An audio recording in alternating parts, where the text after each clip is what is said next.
সুজি থাকলেই মাত্র 10 মিনিটে হেলদি এবং খুব টেস্টিং সকালের ব্রেকফাস্ট তৈরি করা যাবে খুব সহজেই। আমি জ্যোতি, আজকে আরো একটা নতুন ভিডিও নিয়ে তোমাদের কাছে চলে এসেছি। আশা করি এই ভিডিওটা দেখতে খুব ভালো লাগবে। ভিডিওটা পুরো দেখার জন্য অনুরোধ রইল। আজকে সকালে ব্রেকফাস্টে দারুণ একটা রেসিপি বানাবো আর তোমাদের দেখাবো। বন্ধুরা, সকালে উঠে ভাবছিলাম আজকে ব্রেকফাস্টে কি বানাবো, আর তারপরেই এই সুজিটা আমার হাতে পড়লো। ভাবলাম সুজি দিয়ে একটা ইউনিক রেসিপি বানানো যায়। ইউনিক বলতে বন্ধুরা, এই প্রথমবার এই সুজির রেসিপি আমি বানাচ্ছি। এর আগেও সুজি দিয়ে অনেক কিছুই করেছি, আর এটা একবারও করিনি, এই প্রথম। যাই হোক বন্ধুরা, পরিমাণটা তোমাদের একটু বলে দিই। এখানে একটা চায়ের কাপের মাপ করে 2 কাপ আমি সুজি নিয়েছি, আর এখানে 1 কাপ ময়দা নিয়ে নিচ্ছি। সুজি যে এই পরিমাণ নেব তার হাফ ময়দা নিতে হবে। আর এখানে স্বাদ মতো নিয়ে নিচ্ছি নুন। আজকে আমি কোনো চিনি অ্যাড করব না, তোমরা পারলে চিনি অ্যাড করতে পারো। প্রথমেই 3টে শুকনো উপকরণ আমি খুব ভালো করে মিক্স করে নিচ্ছি। এখানে খুব ভালো করেই মিক্স করে নেব। আর দেখো, আমি একটা হাতা দিয়েই মিক্স করে নিচ্ছি। আমার পুরনো বন্ধু ও নতুন বন্ধু সকলকেই বলছি, যারা এতক্ষণ ভিডিওটা দেখলে কিন্তু একটা লাইক দিতে ভুলে গিয়েছো, প্লিজ একটা লাইক দিয়ে ভিডিওটা কন্টিনিউ করতে থাকবে।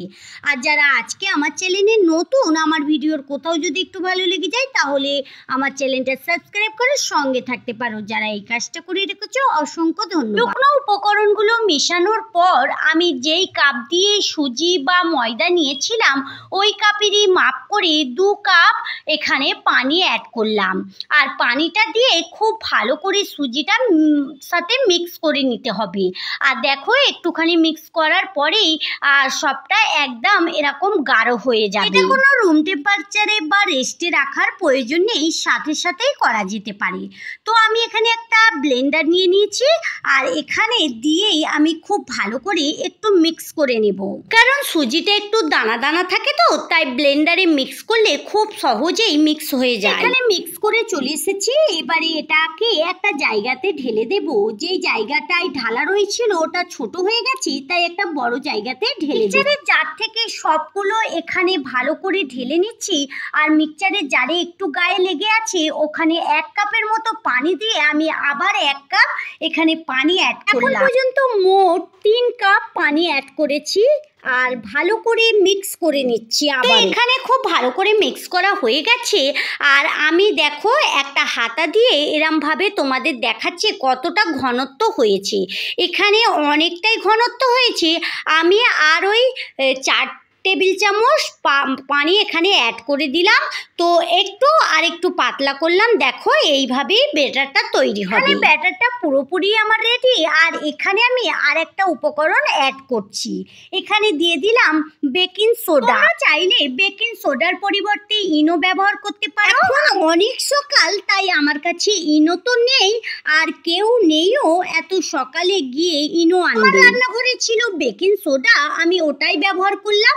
আর এবারে চলো ওগুলো বানিয়ে ফেলি। প্রথমেই চুলাতে একটা ফ্রাই প্যান বসিয়ে দিলাম, আর সামান্য 2-4 ফোঁটা তেল দিয়ে আর একটা টিস্যু দিয়ে তেলটা পুরো ফ্রাই প্যানে মাখিয়ে দিলাম। একবারই তেল দিলাম, আর পুরো রেসিপিটা আমার বানানো হয়ে যাবে। কোন চামচের মাপ করে 1 চামচ আমি এই ব্যাটারটা এই ফ্রাই প্যানের উপরে দিয়ে আর ফ্রাই প্যানটা এরম ভাবে ঘুরিয়ে দিচ্ছি। আমার কিন্তু চুলোর হিট একদম লো আছে। চুলোর হিটটা লো টু মিডিয়ামেই রাখতে হবে। দেখ, কিছুক্ষণ পরেই এরকম উপর দিক দিয়ে মানে রেসিপিটা খুব ভালো করে হয়ে যাবে। তখন আমি একটা হাতা দিয়ে এইভাবে উল্টে দেব। দুদিকেই খুব ভালো করে আমি এটাকে সেঁকে নেব, তারপরেই এখান থেকে তুলে নেব। দেখো বন্ধুরা, দারুণ হয়েছে। এই সুজির রেসিপিটা দেখতে যেরকম সুন্দর লাগছে, খেতেও কিন্তু দুর্দান্ত হবে। আমরা তো এটাকে বলি সরু চাকলি, তোমরা কি বলো কমেন্টে অবশ্যই লিখো। তো বন্ধুরা, মেয়ে এই রেসিপিটা খেতে ভীষণ ভালোবাসে, তাই প্রায় এটা একবার করে বানিয়ে ফেলি।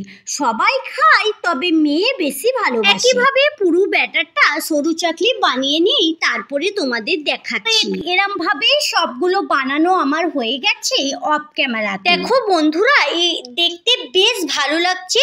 আর এরকম যদি সরু চাকলি সকালে ঠান্ডা ঠান্ডা ওয়েদার ওয়েদারে 1 কাপ গরম চায়ের সঙ্গে খাওয়া যায় তাহলে কার না ভালো লাগবে। এখন যেহেতু অত ঠান্ডা পড়েনি, তবে আমি অনেক সকালে উঠি তো, তাই আমি একটু ঠান্ডাটা অনুভব করতে পারি। সকালের দিকেই ঠান্ডা একটু থাকে। যাই হোক, চলো বন্ধুরা, ছেলে মেয়ে হাজবেন্ড ঘুমাচ্ছে, আমি ব্রেকফাস্টটা করে নিই। সকালে ব্রেকফাস্টটা করে একটু চলে এসেছি ছাদে।